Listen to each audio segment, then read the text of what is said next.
The summer is waning, but not before the rising heat comes back again for another visit, and I can't help but wander, finding treasures that appear to me ready to become medicine, and sometimes these treasures find their way into my magic too. If we haven't met before, my name is Heather Lynn, and I am the Wild Woodland Witch. Today I am taking you with me on an adventure 3 hours away to explore bone magic, and I can't wait to share, so settle in and keep on watching. I found a berry field in the middle of a fern field in the middle of a pine forest while I was searching for bark, and now I'm eating berries, blackberries, raspberries, all kinds of berries.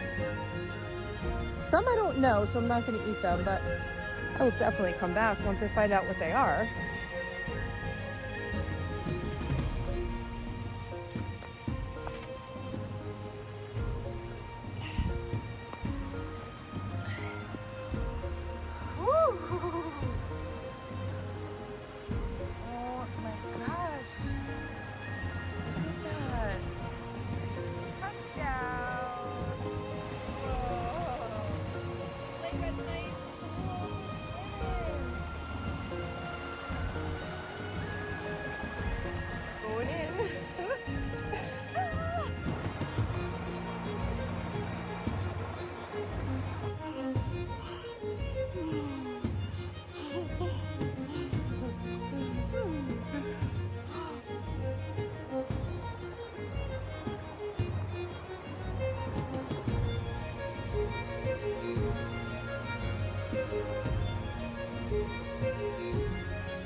Here's a good one.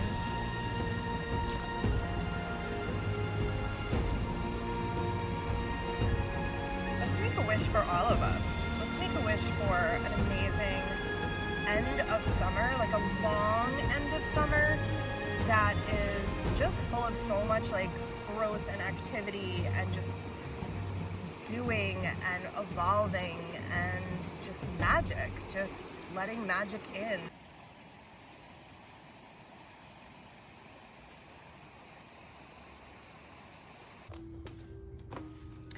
Hey there, welcome all. Today it's early morning and I'm so excited because we are going to explore bone magic. I thought what better way to explore bone magic than to show you my brother's collection. My brother is an oddities collector and bones are a key component of his collection. So let's get inside. I want to show you this place. It's kind of amazing what my brother has been able to collect over the years.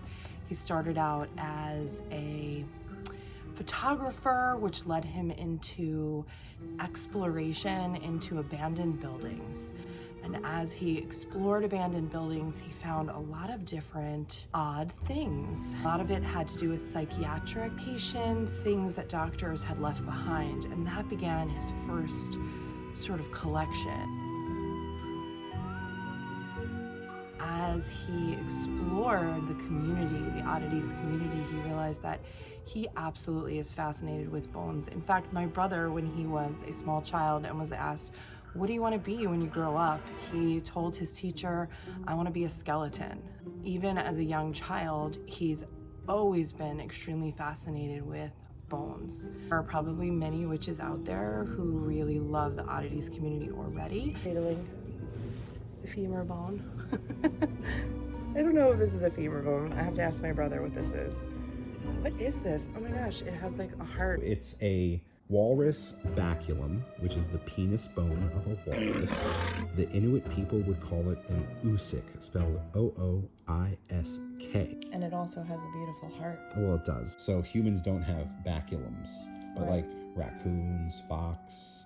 It is pretty funny that I found the one bone in your house that was a penis bone. I took pictures with it. It's pretty much what we always look like together. Actually, I think there's a picture over there of us doing this. It's very possible. From childhood. while we check out the collection, I wanted to share a little bit about bones in witchcraft. There are many different cultures who have used bones in spell work, and if you go wandering, you will find that in some of these cultures, bones are associated with dark magic. You will also find cultures banning the use of both animal bones and human bones in magic, but you will also find shamanic cultures that practice magic with bones without any negative association. In the end, it's up to each individual witch to decide every element of their craft. Thus, I can really only share with you my own personal thoughts, and they are as followed.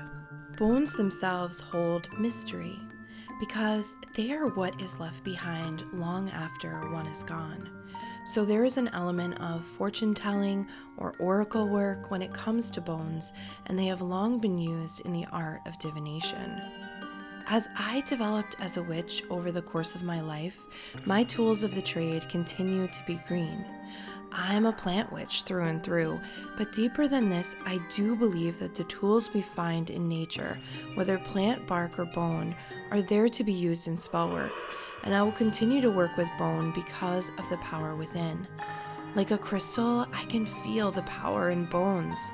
Perhaps it is why I leave at peace after visiting my brother's collection. It feels grounding to me, stabilizing. In a sense, the process of death and decay is long, and the energy it takes to go through this process is full of gateway energy. But then, when all is done, there they are, the bones that remain. The only thing left to do is just be. There is a settling to bones, and they can live on and on and on, and be preserved well for a very, very long time indeed. Should we use bones to represent settling, grounding, rooting, or perhaps to manifest strength? I use bones a lot in spell work to represent a foundation desired. This can be an actual structure or a foundational state of mind needed prior to manifestation. A strong foundation is everything, and if we use folk magic goggles to look at bones, in the end, they are the foundation of self. And therefore, I see bones as very special indeed. Finding bones is like finding treasure for me. I can find a million rocks, but finding bones, well, that is a rare treat. And animals and human bones are very different. I would look at the animal the bones came from, and that would give me an idea about the kind of energy I would be working with. For example, say I found fox bones. Well, then I would have foundational energy just from bones themselves. On top of that, I would likely have the essence of that animal. So using a book on animal symbolism would be my go-to. I have to say, my favorite part of the collection is the teeth. I know there's amazing stuff here, and it's just like behind, I can't even show it to you all. The lighting in here is like a bat cave. So I have my lights, but it's just like, it's very difficult to get the right lighting for you. Ah, What are you doing, silly? Let go. anyway, I have some lighting in here. It's early morning. I did want to show you, I don't know if you've seen these before, but they look like just regular jars, but they're actually really old. How we used to use jars. So I find that fascinating as well. But the teeth in general are just so cool. And show you that there. Ooh, there's so many of them. I just find it all very fascinating. I want to thank my brother, Rich, for allowing me to share his collection so openly with you. And thanks so much for visiting with me, Wild Ones. And I hope this video inspired you to fear not bones, and to find your own way to use bones in your magic safely. And however you use them or leave them out of your practice altogether, may your magic be blessed. And my dears, come and find me again. My next video is also from this visit. We will visit another green witch, her wee little cottage, and have a fairy tea party.